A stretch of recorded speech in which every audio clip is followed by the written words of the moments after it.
शरिया चुनूंगा, उसके बाद संविधान चुनूंगा। इस तरह हफीजुल अंसारी ने शरीयत को संविधान से ऊपर रखकर पाकिस्तान से उनकी उपाधि के तार जो जुड़ते हुए नजर आएंगे, उसके तार किस तरह से पाकिस्तान से जो है जुड़ते हैं। एक एक करके मैं आपके सामने सारे तथ्य रखते जाऊंगा और आखिरी में हम साबित करेंगे किस तरह हफीजुल अंसारी ने शरीयत को संविधान से ऊपर रखकर पाकिस्तान से उनकी उपाधि के तार जो जुड़ते हुए नजर आएंगे, ये मैं आप साबित करूंगा। कई सारे फैक्ट्स, पेपर्स, सब कुछ मैं आपके सामने जो लेकर के आया हूं।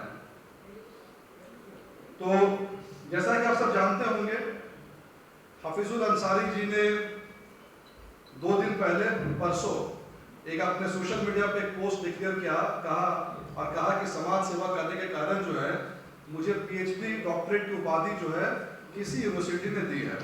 जब हम इसके तह पर गए तो हमें ये मालूम चला कि ये जो डॉक्टर बनने की ख्वाहिश है, ये ख्वाहिश इरफान अंसारी ने पैदा की है। उनको लगा कि इरफान से बड़ा नेता बनना है तो कम से कम डॉक्टर जो बनना है। लेकिन अगर आपको हमारे देश में डॉक्टरेट की उपाधि चाहिए तो आपको उसके लिए मेहनत करनी होगी। उसका कोई तरीका है, एक खास वजह से आप एक खास प्रक्रिया से ले सकते हैं। यानी कुल मिलाकर के संवैधानिक प्रक्रिया का पालन करेंगे तो आप डॉक्टरेट जो बन सकते हैं। लेकिन जैसा कि मंत्री जी ने पहले कह दिया था कि संविधान और शरिया में से चुनना होगा, तो मैं पहले शरिया चुनूंगा, उसके बाद संविधान चुनूंगा। तो जब इन्होंने देखा कि संविधान द्वारा पारित यूजीसी, यूनिवर्सिटी ग्रांट कमीशन, या फिर किसी भी लॉ से उनको डिग्री नहीं मिल रही है, तो उन्होंने एक फर्जी यूनिवर्सिटी का सहारा लेकर के ये डिग्री पीएचडी का उन्होंने ले लिया है। अब वो यूनिवर्सिटी फर्जी कैसे है, इनकी डिग्री उपाधि फर्जी कैसे है, और इसका पाकिस्तान से लिंक कैसे है, ये मैं आपको 3 पार्ट में डिवाइड करूंगा। सबसे पहले पार्ट में मैं फैक्ट के जरिए आपको बताऊंगा कि ये यूनिवर्सिटी फर्जी कैसे है। दूसरे पार्ट में मैं कॉमन सेंस या इंटेलिजेंस, एक आम आदमी का इंटेलिजेंस, मान लीजिए मैं किसी को कहूँ कि यहाँ पर स्कूल चल रहा है, तो कहेगा नहीं स्कूल कैसा, ये तो प्रेस कॉन्फ्रेंस चल रहा है। एकदम सिंपल इंटेलिजेंस से हमें मालूम चलेगा कि यूनिवर्सिटी जो है फर्जी है। और उसके बाद पाकिस्तान का लिंक मैं यहाँ पर आपको बताऊंगा। तो हफीजुल अंसारी जी ने जिस यूनिवर्सिटी से कहा है कि हमें जो है डिग्री मिली है, उस यूनिवर्सिटी का नाम है Bharat virtual open university, Bharat virtual open education university.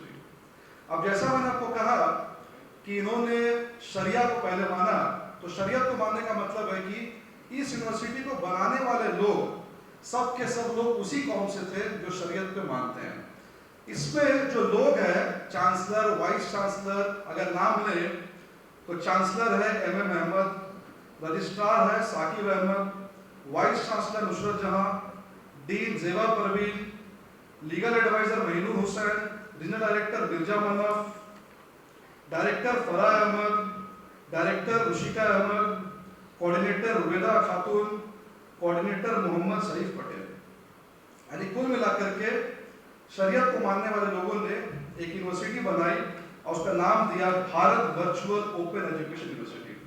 मुझे ज़्यादा मेहनत नहीं करनी पड़ी, यूनिवर्सिटी ने अपने ही वेबसाइट में टर्म यूज किया है और कहा है this is purely independent self styled private educational body and is a unit of Concept Educational Trust, and the university is a private autonomous educational body.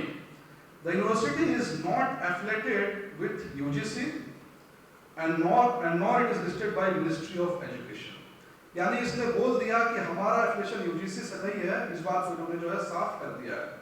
अब मेरे पास में जो लेटर है, ये यूजीसी का लेटर मैंने लिखा हुआ है कि अगर कोई यूनिवर्सिटी यूजीसी से एफिलिएटेड नहीं है तो उसके कॉन्सिक्वेंसेस क्या है। बस मैं इसको, भारत सरकार का लेटर है ये 2023 का, मैं इसको बस थोड़ा सा पढ़ के आपको सुना दूं। It has come to the notice of University Grant Commission that International Islamic University of Prophet Medicine is offering various degree courses is a gross violation of UGC Act 1956. The Section 22 of UGC Act says the right of conferring or granting degrees shall be exercised only by university incorporated or under a central act or a state act. Then it says any university which is not recognized by UGC or by state government or central government cannot use the word university. यानी UGC का सबसे पहला letter यही कहता है कि किसी को अगर यूजीसी ने एफिलेट नहीं किया है वो अपने नाम के आगे यूनिवर्सिटी वर्ड ही नहीं लगा सकता। ये शब्द अपने आप में फर्जी है।